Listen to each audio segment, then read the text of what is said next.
మనం ఒకసారి ఆలోచిస్తే మనుషుల్లో ఉంది గాలి కాదు, స్వయాన తన రూపాన్ని పోసి తన పోలికనిచ్చి దేవుడు తన పోలికలో నరుడిని నిర్మించుకున్నాడు. ఈ నరుడు తన పోలికలో తన స్వభావంలో రావాలని దేవుడు కోరుకుంటే అలాగ రాకోకుండా మనిషి తన ఇష్టానుసారమైన జీవితం జీవించుకుంటూ నరకానికి వెళ్ళిపోతున్నారు. అందుకనే ప్రభువైన యేసుక్రీస్తు వారిని భూమి మీదకి పంపించి ప్రతి మనిషిని తను మార్చుకొని తన స్వభావంలోనికి తన పరిశుద్ధతలోకి రావాలని దేవుడు కోరుకున్నాడు. అలా కోరుకొని ప్రభువైన యేసుక్రీస్తు వారిని భూమి మీదకి పంపించాడు. ప్రభువైన యేసుక్రీస్తు వారి రక్తములో కడగబడిన వారం మనం. అయితే ప్రభువైన యేసుక్రీస్తు వారి రక్తంలో కడగబడిన వారికి మరణ భయం అనేది ఉండకూడదు. ఎందుకంటే బైబిల్ గ్రంథంలో ఒక మాట ఉంటుందండి, దశలోనికి రాసిన మొదటి పత్రిక 4వ అధ్యాయంలో, నిరీక్షణ లేని ఇతరు వరే మీరు దుఃఖపడుకుంటూ నిమిత్తము ఈ సంగతులు మీకు తెలియకుండా నాకు ఇష్టం లేదంటాడు. ఎందుకని?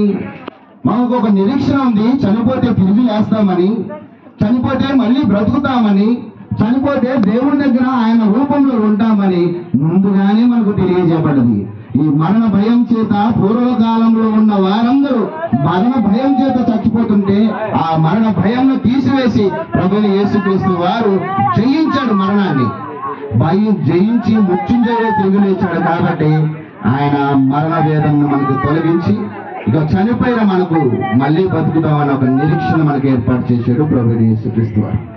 మీరందరూ ఆలోచించండి, దాసు గారు చనిపోయాడు కదా, ఈయన తిరిగి లేస్తాడా లేవడని ఒక నిరీక్షణ మీకు ఉందంటారు?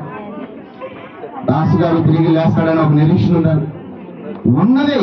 ఎందుకంటే మా ప్రభువైన యేసుక్రీస్తు వారు మృత్యుంజయుడే తిరిగి లేచాడు కాబట్టి ఆయన అడుగు జాడల్లో ఆయన రక్తంలో కడగబడిన మనమందరం కూడా అదే బాటలో నడుస్తామని దేవుడు మనకు వాగ్దానం చేశాడు.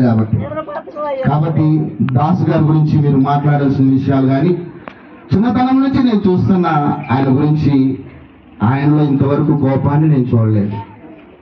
ఎవరి మీద కోపడ్డట్టుగా నాకు ఇంతవరకు ఎప్పుడూ కనపడలేదు. తన విశ్వాస జీవితంలో ఎక్కడ ప్రార్థన ముందుగా ఉన్న వ్యక్తి అతనే.